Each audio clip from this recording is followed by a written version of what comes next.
यहां हमने पीले रंग की एक रेखा खींच रखी है। मान लीजिए हमें इस रेखा के बारे में दो बातें पता हैं। हम जानते हैं कि इसकी प्रवणता यानी कि स्लोप स्मॉल m है, और हम यह भी जानते हैं कि बिंदु a, b इस रेखा पर स्थित है। यहां हम जिस प्रश्न का उत्तर देने का प्रयास करेंगे वह यह है कि क्या हम इस दी गई जानकारी का उपयोग करके आसानी से इस रेखा का समीकरण अर्थात इक्वेशन ज्ञात कर सकते हैं। चलो इसे ट्राई करते हैं। इस रेखा पर उपस्थित कोई भी बिंदु एक कंडीशन को संतुष्ट करेगा। तो मान लेते हैं हमने एक व्यापक बिंदु यानी कि जनरल पॉइंट या फिर हम कहें आर्बिट्रेरी पॉइंट इस रेखा पर हमने x, y लिया। अब वह कंडीशन क्या होगी? वह कंडीशन यह है कि बिंदु a, b तथा बिंदु x, y के बीच जो प्रवणता है वह स्मॉल m के इक्वल है।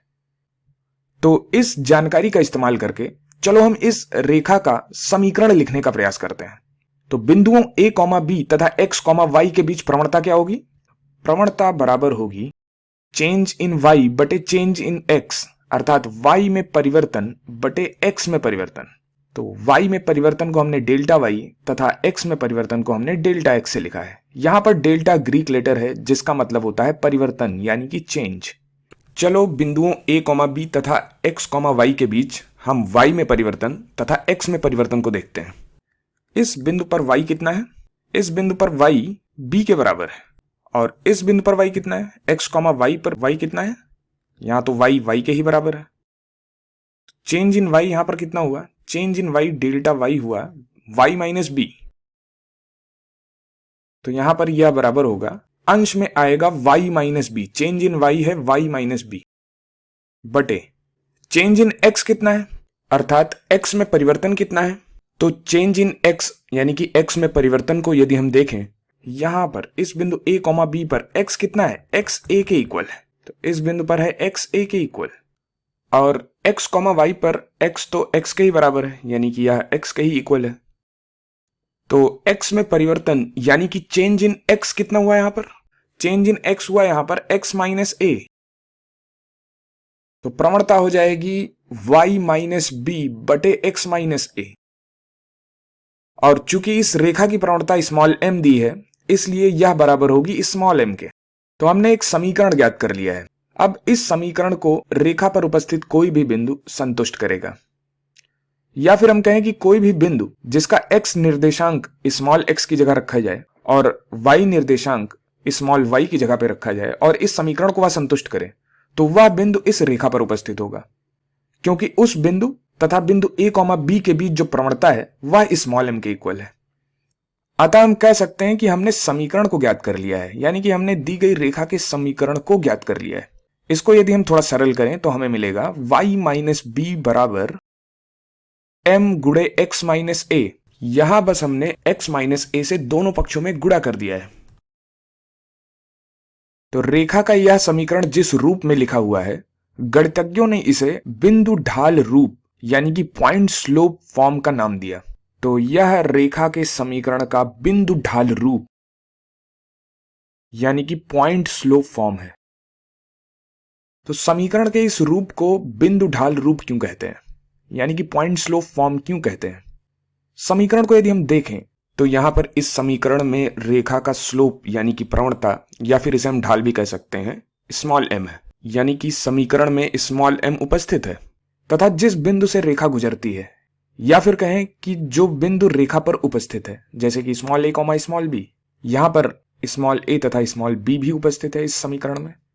तो हम कह सकते हैं कि इस समीकरण में पॉइंट तथा स्लोप के होने की वजह से इस समीकरण को पॉइंट स्लोप फॉर्म कहते हैं। चलो इसे और ठोस तरीके से समझते हैं। इस बार हम बिंदु को a, b ना लेते हुए तथा प्रवणता को स्मॉल m ना लेते हुए किसी एक ठोस उदाहरण के माध्यम से समझेंगे। मान लेते हैं कोई एक रेखा है जिसकी प्रवणता 2 के बराबर है, अर्थात उसका स्लोप स्मॉल m 2 के इक्वल है, तथा वह रेखा बिंदु -7,5 से गुजरती है। तो रेखा गुजर रही है बिंदु -7,5 से।